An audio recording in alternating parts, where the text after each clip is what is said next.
Dear student, Coulomb's law in vector notation पर discussion शुरू करने से पहले पिछले क्लास का रिकैप करते हैं। पिछले क्लास में मैंने फॉलोइंग पॉइंट्स पर डिस्कस किया। पहला कुलम्स लॉ। कुलम्स लॉ पे हमने आपसे डिस्कस किया क्वांटिटेटिव स्टेटमेंट क्या होता है, इलेक्ट्रोस्टैटिक फोर्स क्या होता है। इसके बाद मैंने आपसे डिस्कस किया की पॉइंट्स पर पॉइंट चार्ज क्या होता है, effect of medium on Coulomb's force पर आपसे डिस्कस किया और शेयरिंग ऑफ चार्ज पर आपसे मैं डिस्कस किया।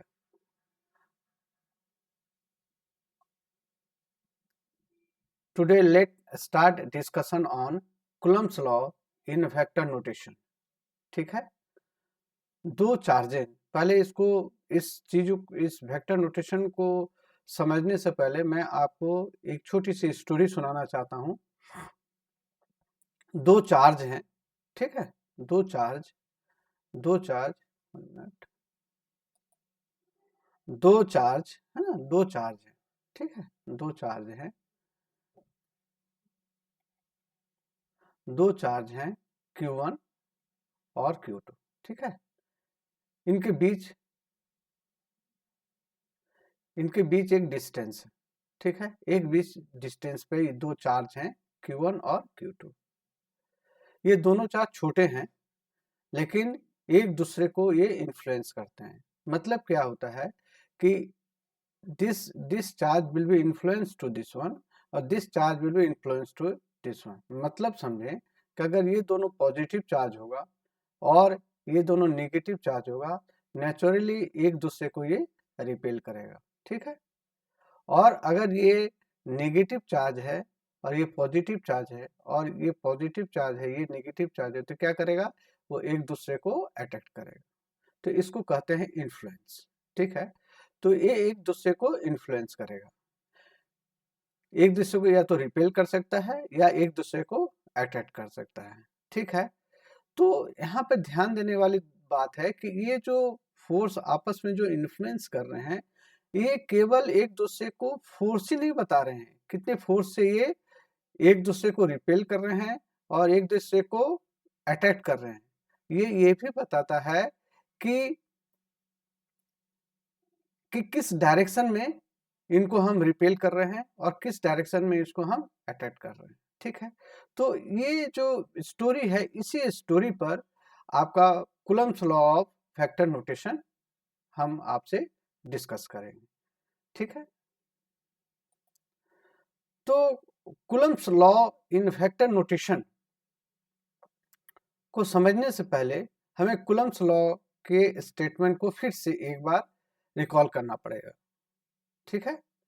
इसमें लिखा हुआ है the force exerted on B by 1 minute by charge A is proportional to the product of their charges and inversely proportional to the square of the distance between them। ये आप पिछले क्लास में भी मैं आपको इस बारे में डिस्कस किया था, लेकिन इसका मीनिंग समझिए कि क्या है। दो चार्जेज हैं, ठीक है, समझा कि दो चार्जेज हैं A और B, ठीक है। तो ए जो है बी को कितने फोर्स के साथ रिपेल कर रहा है। मान लीजिए इसमें चार्ज जो है वो Q1 है और QA है और इसमें जो है आपका चार्ज जो है QB है, ठीक है। तो ए जो है बी को कितने फोर्स के साथ, किस फोर्स के साथ वो रिपेल कर रहा है और बी जो है ए को किस फोर्स के साथ रिपेल कर रहा है, दिस फोर्स, है ना। एक तो ये हो गया। दूसरा कि किस डायरेक्शन, इसका डायरेक्शन क्या है। जनरली ये समझा जाता है कि ये दोनों चार्ज को जो लाइन जोड़ता है, इसी डायरेक्शन में ये फोर्स का डायरेक्शन होता है, ठीक है। तो इसको एक्सप्रेस कैसे करें, इसको हम एक्सप्रेस कैसे करते हैं, इसको एक्सप्रेस ऐसे करते हैं कि एफ फोर्स लगा रहा है किसको, ए जो फोर्स लगा रहा है बी को या बी जो फोर्स लगा रहा है ए को, ठीक है ना।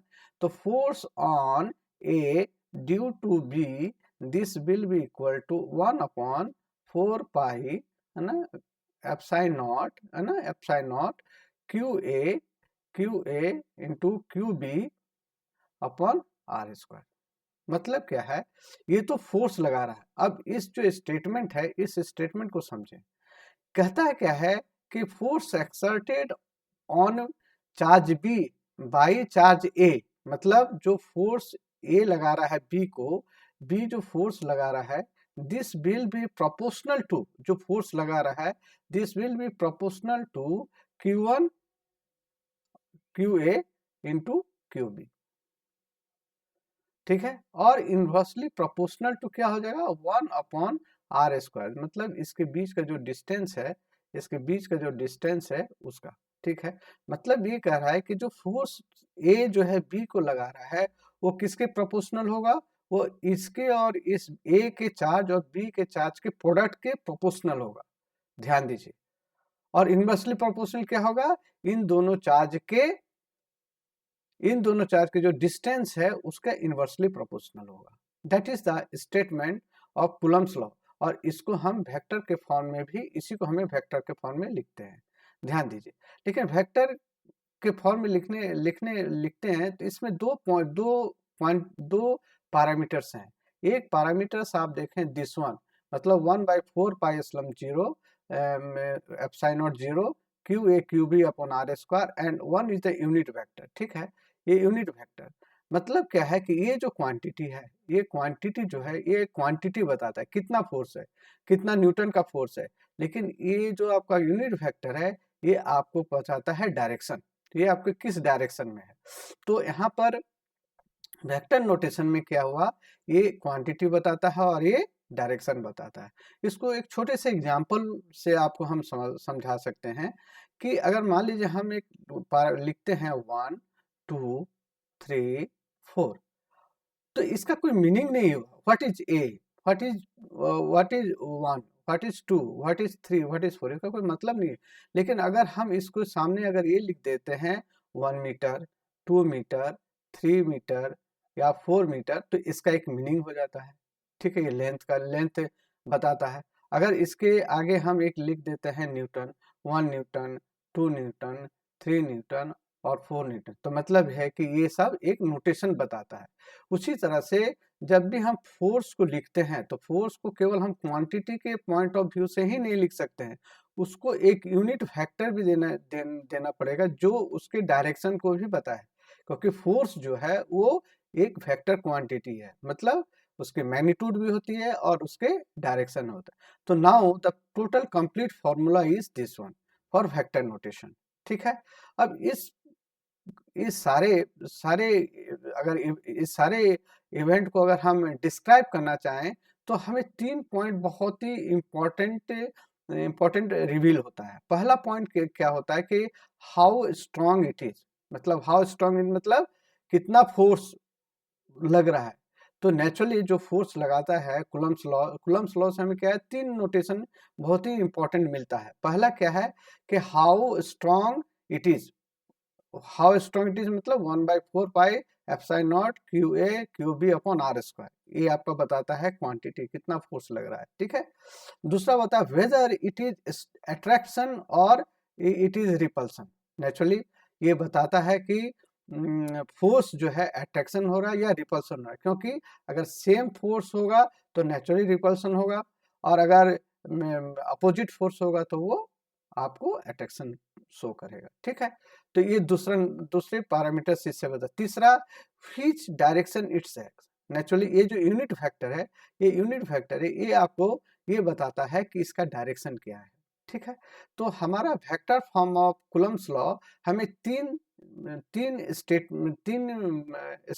हमारे कूलम्ब्स लॉ जो हमें 3 चीज बताता है। पहला क्या बताता है, हाउ स्ट्रॉन्ग इट इज, दूसरा वेदर इट इज अट्रैक्शन और रिपल्सन, और तीसरा क्या बताता है, the direction in which direction it is working, okay. Now some important point of vector form of Coulomb's law, है ना, 1 मिनट। सब इम्पोर्टेंट पॉइंट क्या है, ध्यान दीजिए इससे। दिस इज द, यहाँ पर this is the two charge Q1 and Q2, Q2 and Q1 is two charge and vector, this is position vector क्या है इसका, Q1 का R1 and this is the R2. R2 the R1 और R2 क्या है, position vector है. It's okay with respect to the origin. Okay. तो force applied on Q1 पर जो फोर्स लग रहा है ड्यू टू Q2 के प्रेजेंस के कारण Q1 में जो फोर्स लग रहा है उसको हम क्या कहते हैं, F12. ठीक है, F12. और Q2 पर जो फोर्स लग रहा है ड्यू टू Q1 के कारण जो फोर्स लग रहा है, Q1 के कारण जो फोर्स लग रहा है दैट इज कॉल्ड F21. तो मतलब होता है कि Q1 जो है Q2 पे कितना फोर्स लगा रहा है, F21, और Q1 Q2 Q1 पे कितना फोर्स लगा रहा है, F12. Actually by the vector form these are the opposite, but अगर इसको क्वांटिटी में आप देखें तो दोनों का वैल्यू एक जैसा ही होता है. ठीक है, कितना है, तो इसी पे हमें न्यूटन्स थर्ड लॉ को, इसी पे हम कह सकते हैं कि कूलम्ब्स लॉ जो है वो न्यूटन्स के थर्ड लॉ को फॉलो करता है. ठीक है, अब एक दूसरा इंपॉर्टेंट पॉइंट है कि if Q1 and Q2 are the same sign, either both are positive और both are negative, the force F21 और F12 डिनोट रिपल्सन. इसका मतलब क्या हुआ, ध्यान से दीजिए इसको. दो, ये जो फोर्स है F12 and this is F21, naturally इसका जो तब कब किस कंडीशन में होगा repulsion, when the two charges are negative और both two charge are positive. जब दोनों पॉजिटिव होगा, नेगेटिव होगा, तभी ये रिपल्सन होगा. ठीक है, तो उस केस में Q1 एंड Q1 भी नेगेटिव है. अगर Q1 is negative and Q2 is also negative, तो दोनों का प्रोडक्ट क्या होगा, positive.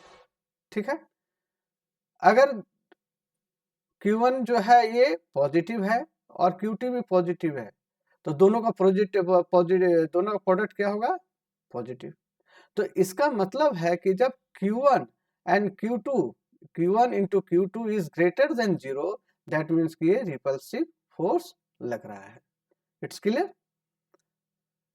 Next is if Q1 and Q2 are opposite sign. अगर Q1 and Q2 opposite sign है तो फोर्स F21 और F12 डिनोट द अट्रैक्शन, है ना. इसको कहना है as expected of unlike charges. मतलब क्या हुआ कि अब दो चार्ज है, मान लीजिए Q1 जो है वो है आपका नेगेटिव एंड Q2 जो है इट इज पॉजिटिव. तो दोनों का प्रोडक्ट क्या होगा, नेगेटिव. और अगर Q1 is positive and Q2 is negative, तो इसका भी प्रोडक्ट क्या होगा, negative. That means less than 0. तो जब product of two charge Q1 into Q2 is 0 है, तो क्या हो जाएगा, वो अट्रैक्टिव फोर्स होगा. क्लियर. तो वेक्टर नोटेशन जो है, कूलम्ब्स लॉ के वेक्टर नोटेशन को अगर हम फाइनली लिखते हैं, this one 1/4 epsilon nought Q1 Q2 upon R12, और इसका यूनिट वेक्टर क्या है, unit vector 1 2, then it will be direction wise. अगर वेक्टर फॉर्म में करें तो this will B minus F21, दोनों के डायरेक्शन अपोज हैं. दैट मीन्स कि ये कूलम्ब्स लॉ जो है agree the Newton's third law को वो फॉलो करता है. मतलब क्या है कि आप देखिए यहाँ पर जो फोर्स लग रहा है, ये फोर्स का जो डायरेक्शन है क्या है, अपोजिट ऑफ दिस वन. ठीक है, दोनों अपोजिट फोर्स लग रहे हैं और इक्वल फोर्स होते हैं, मैग्नीट्यूड वाइज ये दोनों इक्वल होते हैं. ठीक है, तो दैट मीन्स कि जितने force A B Q1 Q2 को लगा रहा है, Q2 भी उतना ही फोर्स Q1 पे लगा रहा है. ध्यान दीजिए, जितना फोर्स Q2 Q1 पे लगा रहा है उतना ही फोर्स जो है वो Q1 Q2 पे लगा. सिमिलरली ये अट्रैक्शन फोर्स है, लेकिन यहाँ पर भी क्या है, जितना फोर्स Q2 Q1 पे लगा रहा है और Q1 Q2 पे लगा रहा है, दोनों बराबर ही हैं, लेकिन इसके डायरेक्शन अलग अलग है. So that's why they follow the Newton's third law. Okay.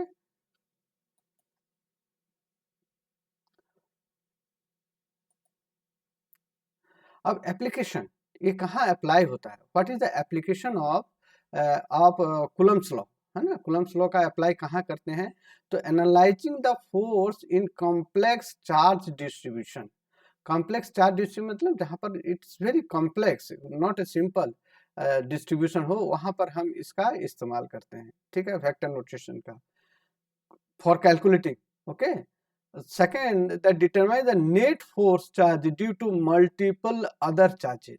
अगर मान लीजिए एक पॉइंट है, एक चार्ज है Q1 और इसके आसपास जो है बहुत सारे चार्जेज हैं, ठीक है, बहुत सारे चार्ज हैं, तो what will be the resultant force, क्योंकि every charge will be effect this Q, okay. तो इसके कारण क्या है, force, there will be force generated, और जब फोर्स जनरेट होगा तो क्या होगा, ये डिफरेंट इसके फोर्स के डायरेक्ट डायरेक्शन डिफरेंट है, तो उस केस में हमें एक रियल डायरेक्शन निकालने के लिए हमें वेक्टर नोटेशन वाले फॉर्मूले का इस्तेमाल करना पड़ता है, ठीक है। And third is the designing electric field simulation in software, यानी सॉफ्टवेयर डेवलप करने के लिए हमें वेक्टर नोटेशन फॉर्मूला डेवलप करना का यूज करना पड़ता है, ठीक है। तो this is the application of vector form, okay. Now I am going to solve one important topic, that is that is that is the relation between Coulomb electrostatic force और Newton's law of gravitational force, ठीक है। दोनों जो है, दोनों के equations एक जैसे ही होते हैं, बट दोनों में क्या सिमिलरिटी है इस पर हम डिस्कस करेंगे इस एग्जाम्पल पे, ठीक है। क्या है कि एक ये एनसीईआरटी का एग्जाम्पल है, वेरी गुड एग्जाम्पल। तो इसमें क्या है, कह रहा है कि Coulomb's law for electrostatic force between the 2 point charge and Newton's law for gravitational force between two stationary point mass both have inverse square dependence on the distance between the charges and masses। इस पर अभी हम आपको इसको हमें discuss करते हैं, ठीक है। कहता क्या है कि दो चार्जेज हैं, फोर्स, इलेक्ट्रोस्टैटिक फोर्स है, कूलम्ब्स का जो इलेक्ट्रोस्टैटिक फोर्स है, this will B K Q1 Q2 upon R square. अगर दो चार्ज हैं, दिस इज द चार्ज 1 और दिस इज द चार्ज 1, है ना, this is the Q1 charge, this is the Q2 charge, तो दोनों के बीच इलेक्ट्रोस्टैटिक फोर्स कितना होगा, this F is equal to K Q1 Q2 upon R square.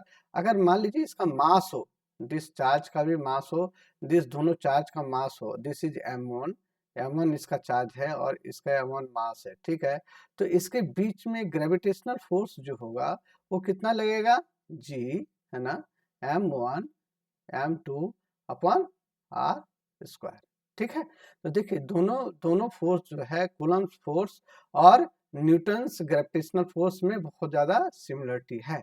तो इसी पॉइंट को हम इसी चीज को हम इस एग्जांपल में समझने की ट्राई करेंगे, ठीक है। अब क्वेश्चन पूछ क्या रहा है, यहाँ क्वेश्चन पूछ रहा है कि compare the strength of this force by determine the ratio of their magnitude. मतलब क्या है, हमें ये बताना है, स्ट्रेंथ बताना है कि एफ ई, सॉरी यहाँ का हम लिख लेते हैं F E, this is F G, okay. अगर F E upon F G हमें निकालना है, ठीक है, F E upon F G हमें निकालना है, ठीक है। किस कंडीशन में निकालना है, फॉर इलेक्ट्रॉन एंड प्रोटॉन, मतलब जब दो इलेक्ट्रॉन और प्रोटॉन है उसके बीच में हमें एफ ई अपॉन एफ जी का रेशियो निकालना है। दूसरा, जब दोनों प्रोटॉन ही प्रोटॉन हो तो इस केस में भी हमें ये रेशियो निकालना है। और तीसरा जो बी सेक्शन बता रहा है, estimate the acceleration of the electron and proton due to the electric force in their mutual attraction, ठीक है। मतलब क्या है, लास्ट में हमें ये निकालना है कि इलेक्ट्रॉन का एक्सेलरेशन कितना है और प्रोटॉन का एक्सेलरेशन कितना है, ठीक है। ये पॉइंट्स पर हमें अभी ये पॉइंट्स पे अभी हमें डिस्कस करना है और हमें इसका वैल्यू निकालना है, ठीक है। अब हमें क्वेश्चन में दिया क्या क्या है, जिससे देखिए क्वेश्चन में दिया हुआ है चार्ज ऑफ द इलेक्ट्रॉन कितना होता है 1.6 इंटू 10⁻19 कूलम का चार्ज होता है। It's clear. प्रोटॉन प्रोटॉन का मास कितना होता है 1.67 इंटू 10⁻27 kg होता है। ठीक है। मास ऑफ द इलेक्ट्रॉन कितना होता है 9.1 इंटू 10⁻31 kg होता है। Gravitational constant G 6.67 into 10⁻11 newton metre square पर kg स्क्वायर होता है। और कूलम्स कांस्टेंट K का वैल्यू कितना होता है K into 10⁹ newton metre square पर कूलम स्क्वायर। ठीक है। अब दोनों चार्ज के बीच का सेपरेशन कितना दिया हुआ है 1 एंगस्ट्रॉम मतलब 10⁻10 मीटर। ठीक है, ये दिया हुआ है।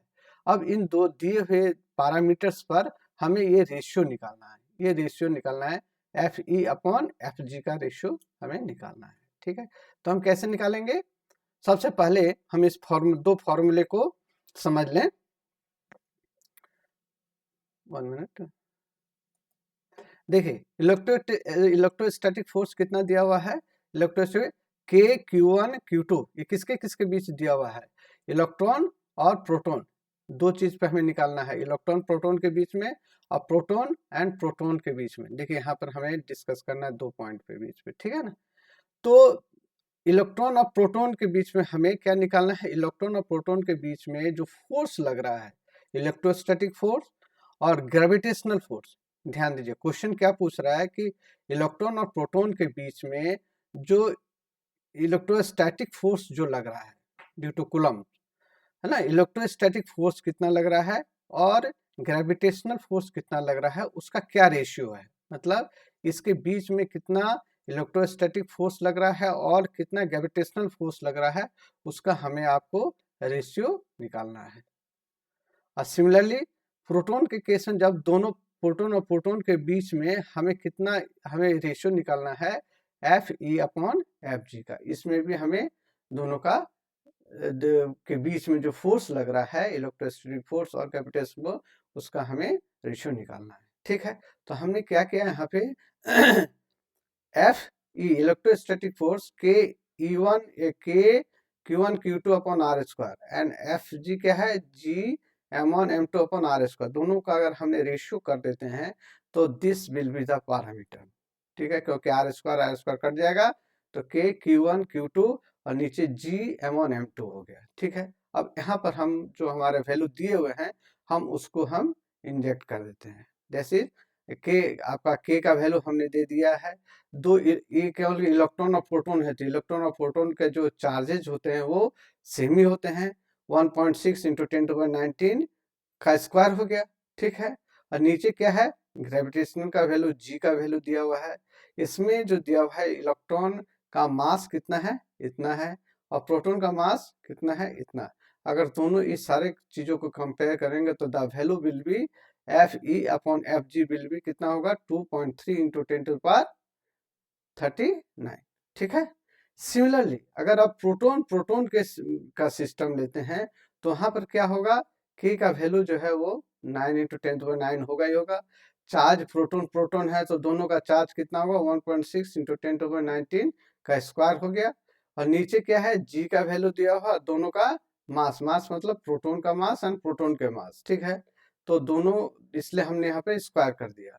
ठीक है, the value will be 1.2 into 10⁻36 आ गया। ठीक है, तो ये इस स्टेटमेंट को हम इस वैल्यू को हम कैसे स्टेटमेंट हम लिख सकते हैं, the electrostatic force is about 2.3 into 10⁻39 times stronger than gravitation. मतलब अगर आप इसको अगर हम लिखना शुरू करें, इस वैल्यू को अगर हम लिखना शुरू करें तो क्या होगा FE is equal to 2.3 into 10⁻39 into FG। ठीक है, यही तो बता रहा है ये स्टेटमेंट कि electric force is about 2.3 into 10⁻39 times stronger than the gravitational force. मतलब क्या है कि ये जो वैल्यू है ये FG से कितना गुना बड़ा है 2.3 इंटू 10⁻39। और सिमिलरली अगर हम इस क्वेश्चन को देखें प्रोटॉन और प्रोटॉन के वैल्यू में, प्रोटॉन और प्रोटॉन के केस में हम देखें तो सेम कैलकुलेशन अगर करते हैं तो FE upon FG equal to 1.2 into 10⁻36 होता है, ठीक है ना। तो इस केस में इलेक्ट्रोस्टैटिक फोर्स जो है इज अबाउट 1.2 इंटू 10⁻36 टाइम्स जो है stronger than the gravitational force होता है। मतलब क्या, इलेक्ट्रोस्टैटिक फोर्स जो है बहुत ज्यादा स्ट्रांग होता है in compare to gravitational force के, ठीक है। अब हमें निकालना है acceleration. What is the acceleration? Acceleration of, 1 minute, acceleration of electron and proton जब दोनों के बीच का डिस्टेंस क्या है, 1 एंगस्ट्रॉम है, ठीक है। इलेक्ट्रॉन और प्रोटॉन के लिए, इलेक्ट्रॉन और प्रोटॉन के बीच में, इलेक्ट्रॉन और प्रोटॉन का हमें एक्सेलरेशन निकालना है जब दोनों एट 1 एंगस्ट्रॉम पे, ठीक है ना। इलेक्ट्रॉन का कितना एक्सेलरेशन होगा, प्रोटॉन का एक्सेलरेशन, मतलब क्या हुआ, जब इलेक्ट्रॉन और प्रोटॉन सामने है ना, इसके बीच का डिस्टेंस कितना है, 1 एंगस्ट्रॉम, 1 एंगस्ट्रॉम है। तो हमें निकालना है कि ये किस एक्सेलरेशन से, ये एक्सेलरेशन इसका क्या होगा और इसका एक्सेलरेशन क्या होगा। ध्यान दीजिए, इसका एक्सेलरेशन कितना होगा, इसका एक्सेलरेशन क्या होगा, ठीक है। तो दोनों के बीच में पहले इलेक्ट्रॉन और प्रोटॉन है, तो दोनों का जो फोर्स वैल्यू क्या होगा, F equal to K E square upon R square. E square क्यों, क्योंकि इलेक्ट्रॉन और प्रोटॉन का जो चार्जेज होता है वो बराबर होता है ना। तो हम केवल ई ले लेते हैं, ई स्क्वायर अपॉन आर स्क्वायर, ठीक है। देन द वैल्यू ऑफ के हमने पुट कर दिया, 1.6 इंटू 10⁻19 चार्ज कर दिया, और दोनों के बीच की दूरी का हमने कैलकुलेशन किया। तो हमारा फोर्स कितना आ गया, 2.3 इंटू 10⁻9 न्यूटन का फोर्स लग रहा है। मतलब इलेक्ट्रॉन और प्रोटॉन के बीच में जो फोर्स लग रहा है, अट्रैक्शन का जो फोर्स लग रहा है, कितना लग रहा है, 2.3 इंटू 10⁻8 न्यूटन का लग रहा है, ठीक है। अब यहाँ पर हमें इलेक्ट्रॉन का मास दिया हुआ है, इलेक्ट्रॉन का मास दिया हुआ है और प्रोटॉन का भी मास दिया हुआ है। तो नेचुरली हमें फोर्स तो मिल गया। अब इसको मास से अगर हम डिवाइड कर देते हैं, ठीक है, अगर हम मास से डिवाइड कर देते हैं, तो electron, acceleration of electron equal to कितना होगा, एफ अपॉन एम ई, है ना। एफ का वैल्यू कितना दिया है, 2.3 इंटू 10⁸, और इसका जो मास होता है इलेक्ट्रॉन्स का, वो कितना दिया हुआ है हमारा, 9.11 इंटू 10⁻31। तो हमारा एक्सेलरेशन कितना आ गया, दिस वैल्यू 2.5 इंटू 10⁻22 मीटर पर सेकेंड स्क्वायर, ठीक है। अब एक्सेलरेशन ऑफ प्रोटॉन का क्या होगा, same process, F upon M P है। तो एफ कितना दिया, 2.3 इंटू 10⁻8 एंड 1.67 इंटू 10⁻27। तो इसका एक्सेलरेशन कितना आ जाएगा, 1.4 into 10⁻19। That means the acceleration, proton और इलेक्ट्रॉन का एक्सेलरेशन जो होगा, है ना, A E, acceleration of E is more greater than acceleration of A P. मतलब A E is greater than A P. ध्यान दीजिए, है ना। एक्सेलरेशन जो है ए ई कितना दिया हुआ, 2.5 इंटू 10⁻22, है ना। और इसका कितना दिया हुआ है, प्रोटॉन का कितना वैल्यू दिया, प्रोटॉन का 1.4 इंटू 19 मीटर पर सेकेंड। तो कौन ज्यादा हुआ, नेचुरली ए ही ज्यादा होगा। तो इलेक्ट्रॉन्स का जो है एक्सेलरेशन है वो ज्यादा है इन कंपेयर टू प्रोटॉन। क्यों, क्योंकि एक्सेलरेशन का मास कम है, हाँ, और प्रोटॉन का मास ज्यादा है ना। इसलिए दोनों का एक्सेलरेशन भी डिफरेंट होगा। अब इसी क्वेश्चन को हम अगर थोड़ा कंपैरिजन पॉइंट ऑफ व्यू से देखें,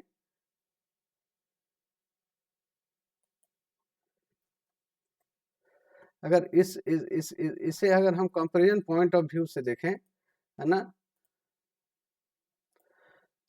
comparison of Coulomb's okay, comparison of Coulomb's law versus Newton's law of gravitational, ठीक है। कूलम्स लॉ और न्यूटन्स लॉ के कंपेयर में अगर हम करते हैं तो क्या होगा,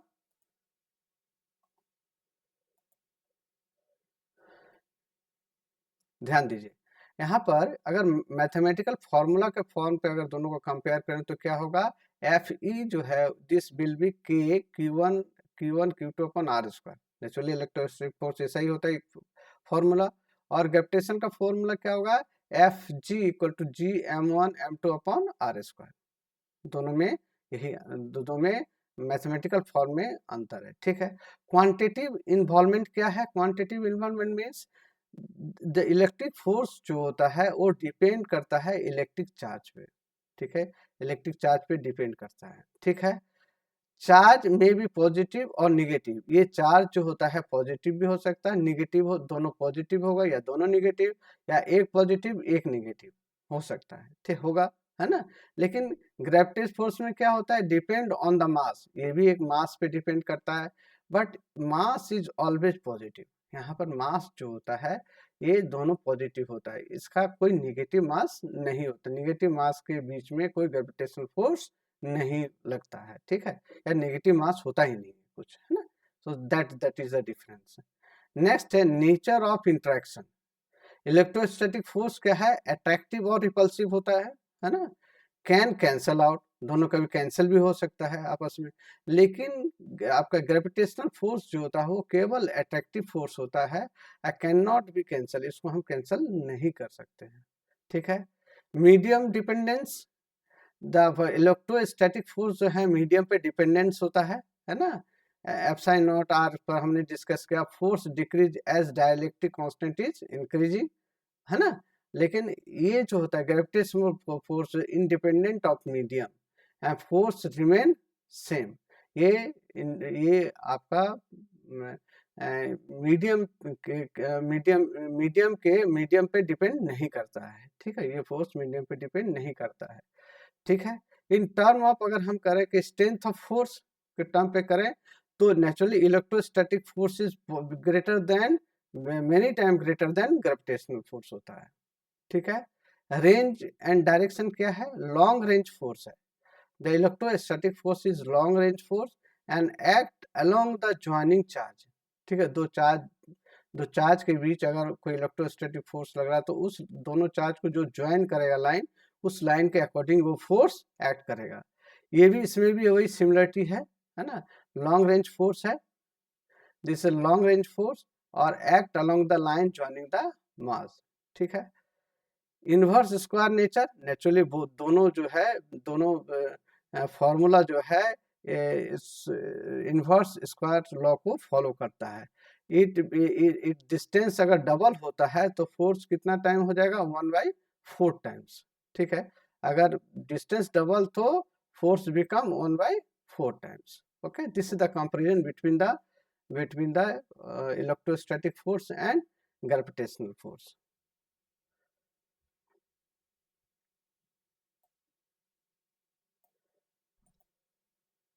तो हम क्या कंक्लूड कर सकते हैं, कंक्लूजन ये हुआ कि इलेक्ट्रॉन, 1 मिनट, इलेक्ट्रॉन जो है accelerate more than proton due to smaller mass.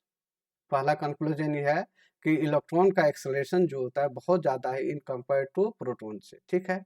Second, compare this with the value of acceleration due to gravity से अगर हम इसको कंपेयर करते हैं तो gravitational field will be negligible, है ना, on the motion of electron effect, gravitational electrons के, ठीक है। और it undergo very large acceleration under the action of Coulomb's law, Coulomb's law के कूलम्ब फोर्स के कारण इलेक्ट्रॉन और प्रोटॉन के बीच का जो एक्सेलरेशन होता है वो बहुत ज़्यादा होता है। लेकिन अगर ग्रेविटेशनल फील्ड में अगर हम इलेक्ट्रॉन प्रोटॉन को रख दें तो उसके ग्रेविटेशनल फोर्स के कारण जो इलेक्ट्रॉन और प्रोटॉन का जो एक्सेलरेशन होगा वो बहुत ही नेग्लिजिबल होगा, दैट विल नेग्लिजिबल, ओके। अब एक नया नेक्स्ट क्वेश्चन पे हम डिस्कस करते हैं। दो मेटालिक चार्ज है ना, दो मेटालिक चार्ज है ए और बी। इस क्वेश्चन में दो मेटालिक चार्ज है ए एंड बी, ठीक है ना, दोनों चार्ज है, देखा ना, दिया हुआ है ए charge metallic sphere A is suspended bye A nylon thread, ठीक है, ये जो है ये नायलॉन थ्रेड से झूल रहा है, ठीक है। Another charge metallic force be held by an insulating handle is about close to A, है ना, such that the distance between their center is 10 centimeter. The resulting repulsion of A is noted, sphere A and B are touch by the uncharged sphere C and D, ठीक है, respectively. मतलब क्या करा है कि ये दो चार्ज बॉडी है, इस चार्ज बॉडी से हमने सी और डी जो दोनों अनचार्ज है, सी जो है अनचार्ज है और ये भी अनचार्ज है, ठीक है, इन दोनों को हमने जोड़ दिया, ठीक है। जोड़ देने से क्या हुआ कि चार्ज का डिस्ट्रीब्यूशन हो गया, है ना, ए से चार्ज सी में डिस्ट्रीब्यूट हो गया और बी से चार्ज डी पे डिस्ट्रीब्यूट हो गया। तो अब कहता है कि अब चार्ज जो है फिर अब ए और बी को फिर क्लोज लाया गया, लेकिन अब डिस्टेंस कितना कर दिया गया, 5 सेंटीमीटर। पहले कितना था डिस्टेंस, 10 सेंटीमीटर, अब आधा कर दिया। तो बताओ व्हाट हैपेंड, अब क्या होगा इसमें, ठीक है। तो एक्चुअली क्या है कि दो चार्ज है ना, वेरी सिंपल, दो चार्ज दिया हुआ ए और क्यू, तो क्या हो जाएगा, फोर्स पहले इस केस में फोर्स कितना लग रहा था, इनिशियली फोर्स कितना था, F is equal to K, है ना, Q B upon R square कितना था 10, है ना, तो जिसको हम ऐसे भी लिख सकते हैं, है ना, के क्यू बी अपॉन कितना 10 cm ना, 10 cm लिख लीजिए, 10 cm का स्क्वायर। अब इसके बीच देखिए यहाँ पर क्या है, अब चार्ज डिस्ट्रीब्यूट हो गया। तो मैंने आपको बताया था कि चार्ज तब तक ये फ्लो करेगा, ये चार्ज ए टू बी तब तक फ्लो करेगा जब दोनों का चार्ज बराबर नहीं हो, मतलब जब ये इसका चार्ज जो है, इसका चार्ज Q/2 हो जाएगा, इसका चार्ज Q/2 हो जाएगा और सॉरी इसका चार्ज Q/2 हो जाएगा और इसका चार्ज Q/2, तो तब ये चार्ज का फ्लो रुक जाएगा, है ना। सिमिलरली इसके केस में भी हो जाएगा, Q/2 और Q/2 जैसे ही हो जाएगा चार्ज दोनों में, तो ये रुक जाएगा, है ना। तो अब क्या है कि जब ये सी और डी को हमने हटा दिया और ए और बी को फिर क्लोज ले आया, बट अब डिस्टेंस कर दिया हाफ, तो हम क्या लिख सकते हैं यहाँ पर, this force is equal to क्या हो जाएगा, इनिशियली कितना था, Q A into Q B upon R square force था के। अब क्या हो जाएगा, के अब फोर्स कितना हो जाएगा, के, है ना, Q A by 2 and Q B by 2, है ना, का स्क्वायर अपॉन आर कितना दिया हुआ है, R/2 का स्क्वायर, क्योंकि आधा हो गया ना चार्ज, पहले 10 था अब 5 हो गया।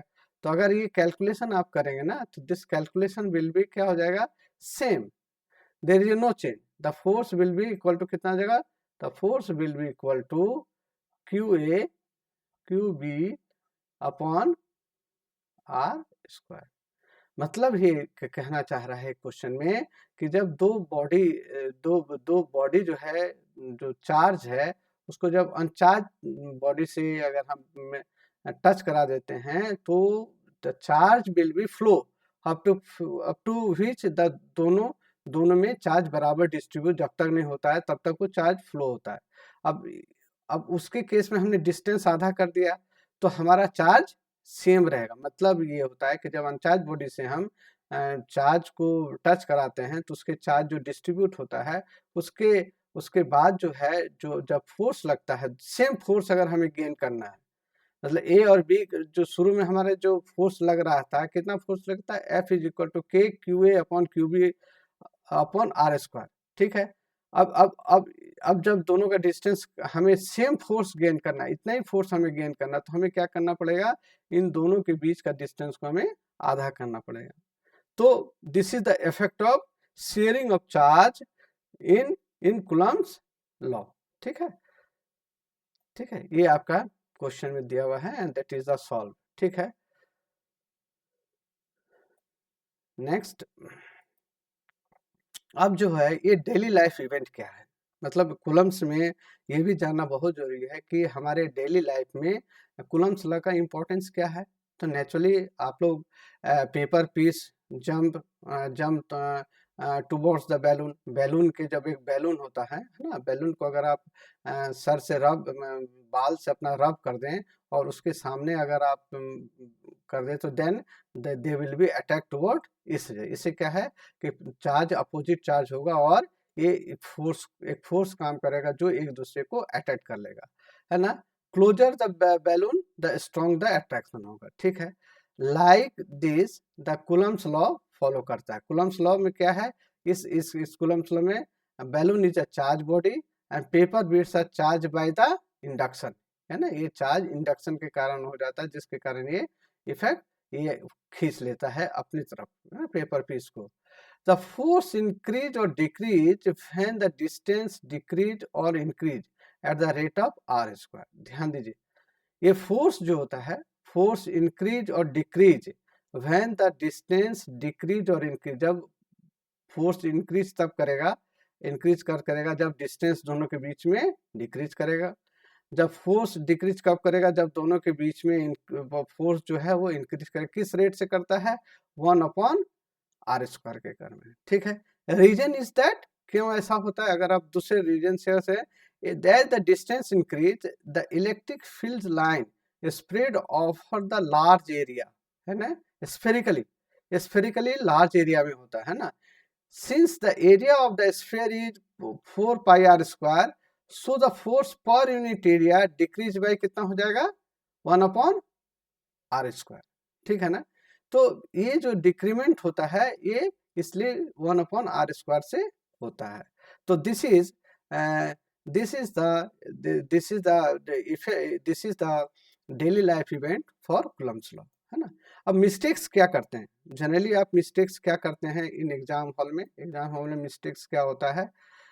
मिस्टेक्स जो होता है, कभी कभी हम लोग जनरली देखते हैं कि आपका डिनोमिनेटर में आर स्क्वायर इज मिसिंग, आप आर स्क्वायर डालना भूल जाते हैं, ठीक है ना। Second, not converting unit into SI, SI में आप कन्वर्ट नहीं करते हैं, आप यूनिट को एज इट इज डाल देते हैं। लेकिन कभी कभी ये एसआई यूनिट, आपको सारे यूनिट को एसआई में कन्वर्ट करना पड़ेगा, then you solve the numerical problem. लेकिन आप बिना एसआई यूनिट में कन्वर्ट किए ही प्रॉब्लम को सॉल्व करते हैं, जिससे कि वो गलत हो जाता है, ठीक है। Confusing in attraction and repulsion, ठीक है। आपको ये कंफ्यूज कर जाते हैं कि किस केस में हमारा रिपल्सन हो रहा है, किस केस में हमारा अट्रैक्शन हो रहा है, ठीक है। ये कॉमन मिस्टेक है, तो ये मिस्टेक आप अवॉइड करें। Are ignoring the medium effect, अगर आपका क्वेश्चन में मीडियम दिया हुआ है और मीडियम की डायलेक्ट्रिक कांस्टेंट या परमिटिविटी दी हुई है, तो आपको कूलम्स के मीडियम इफेक्ट वाले फॉर्मूले को इस्तेमाल करना पड़ेगा। जनरली बच्चे नहीं, आप लोग नहीं करते हैं, क्यों, क्योंकि आपको उस चीज को इग्नोर करके चले जाते हैं। तो these are the very common mistakes in exam, है ना। तो please don't do this, avoid it all the type and solve your numerical problem. Okay, thank you very much for listening my lecture.